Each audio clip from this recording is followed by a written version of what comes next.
جناب من، اس وقت ہم اٹلانٹا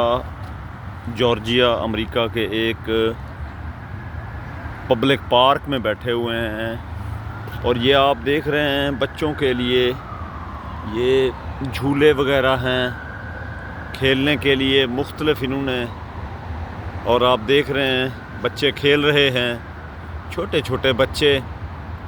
اور بچوں کو یہاں پر تحفظ کا احساس ہوتا ہے۔ مگر جو ہمارا ملک ہے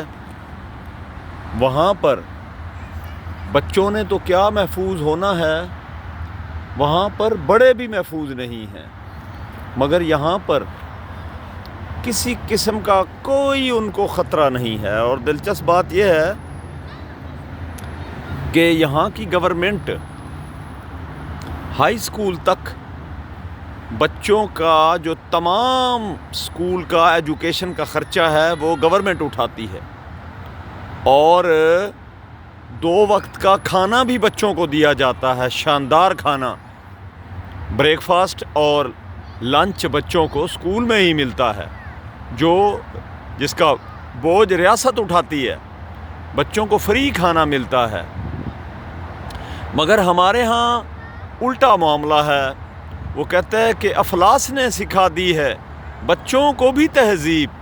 سہمے ہوئے رہتے ہیں شرارت نہیں کرتے۔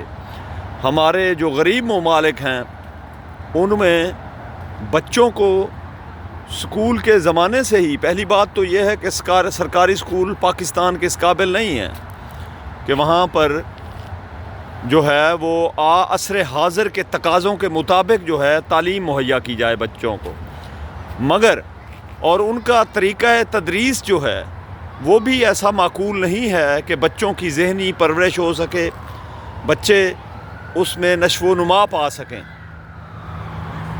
یہاں پر انتہائی دوستانہ ماحول ہوتا ہے، اور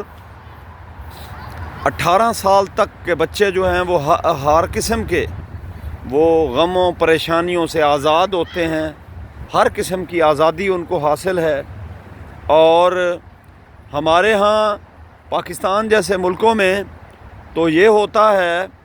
کہ بچوں کو مرغا تک بنا دیا جاتا ہے، ان کی انسلٹ بچپن سے ہی شروع ہو جاتی ہے۔ ماں باپ ہوں یا اساتذہ ہوں، وہ بچوں کو شروع سے ہی پٹائی کر کے اور جسمانی طور پر ان کو ٹارچر کر کے، ان کو ذہنی طور پر بھی جس کا اثر لازمی طور پر ذہن پر پڑتا ہے، تو لازمی طور پر وہ بچے جو ہیں وہ ذہنی طور پر مفلوج ہو جاتے ہیں۔ چونکہ پاکستان کی تقریباً 90% بچے جو ہیں، پہلی بات تو یہ ہے کہ پاکستان میں اس وقت تقریباً 3 کروڑ کے قریب بچے وہ ہیں جو اسکول سے باہر ہیں، بلکہ زیادہ تعداد ہوگی۔ بہرحال 3 کروڑ بچہ جو ہے وہ اسکول ہی نہیں جا رہا، مگر یہاں پہ پابندی ہے، ہر بچہ اسکول جاتا ہے، جس کا خرچہ تمام کا تمام ریاست اٹھاتی ہے۔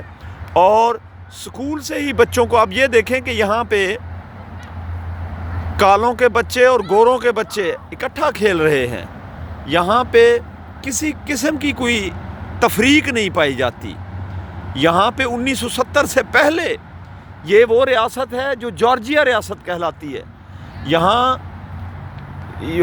جو یہیں کے ہی تھے، مارٹن لوتھر کنگ سیکنڈ کا تعلق یہیں سے ہی تھا، اس نے ہی جو ہے آ کر غلامی کے خلاف آواز اٹھائی، یہیں پہ ہی دفن ہوئے۔ یہاں پہ بچے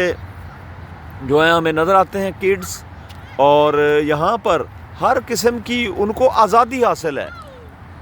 کسی قسم کا ٹارچر نہیں کیا جاتا بچوں پر، بچپن سے ہی بچوں کی جو ہے مکمل طور پر بچوں کو ریاست ایسے ماحول میں پالتی ہے کہ کسی قسم کا بچوں کے اندر احساس کمتری پیدا ہی نہیں ہو سکتا۔ مگر ہمارے ہاں الٹا معاملہ ہے، تو اس بات سے سیکھنا چاہیے ریاست کو، جو غریب ملک ہیں یہ سوچنا چاہیے کہ غریب کیوں ہیں۔ اسی وجہ سے وہ ملک غریب ہیں، کیوں کہ وہ اپنے بچوں کو، اپنے باشندوں کو، اپنے نیٹیوز کو اپنا اثاثہ خیال نہیں کرتے، بلکہ ان کے ذہنوں میں یہ بھرا ہوا ہے کہ صرف امیر کے بچے، طاقتور کے بچے جو ہیں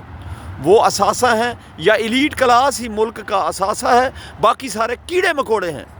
تو اس خیال سے جب تک وہ ملک نہ نکلا، جتنے بھی بلکہ غریب ملک ہیں، اس خیال سے آزاد نہ ہوئے، تو وہ ملک کبھی بھی ترقی نہیں کر سکیں گے۔